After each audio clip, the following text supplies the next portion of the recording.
Jim has said before the phrase, context is king. And what he means by that is when you're trying to understand the Bible, one of the biggest things that's going to help you do that is understand the context around what's going on in the passage. There are three types of context that we're going to look at today. First is historical context, and that's what's happening in history. Second is biblical context, how this passage fits in the Bible. And third is literary context, how is the author's flow of thought being formed. In this video, we're going to look at the first two, and Leah is going to unpack what literary context is in the next video. The main question you are trying to answer with historical context is, what did the world look like behind the passage that you're reading? We already know that it was Paul who wrote Romans to the church in Rome, and hopefully the historical context will help us figure out what was going on in Rome so that we can determine Paul's intended meaning. If you look at a study Bible at the very beginning of Romans, you'll see a section called Purpose, Occasion, and Background. And this section is where you can find most of the history of what was going on at the time it was written. A quick peek of that section will show you that in AD 49, before Romans was written, the Jews were kicked out of Rome because the Jews and the Christians kept getting in an argument about this guy named Christus. And a lot of scholars think Christus means Christ, as in Jesus Christ.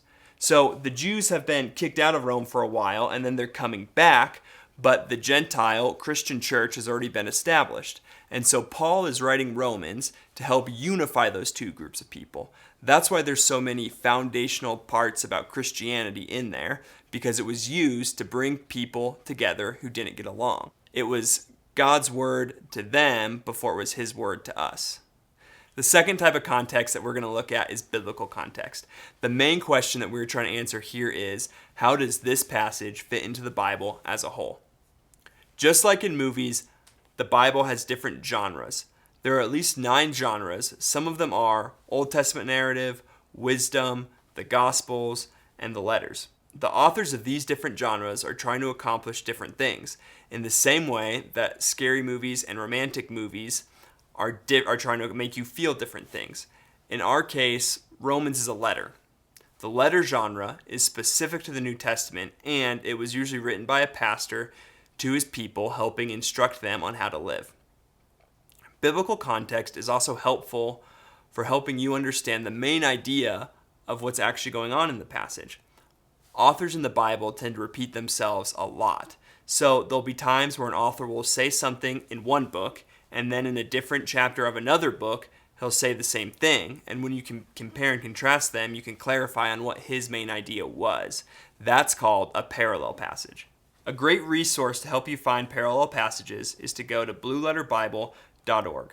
Once you're there, type in your passage on the main screen, select the translation you want to use, and then click the search button. Once that brings you to the passage breakdown, you can go to the left-hand side and click on Tools, find Cross-References. After you've done that, you'll see all the different references that have the same idea that relate to that part of the passage. Then you can read those different references so you can further understand what's going on in the passage that you're studying. That wraps up everything we have for historical and biblical context. Now, I'd love for you to go check out literary context in the next video.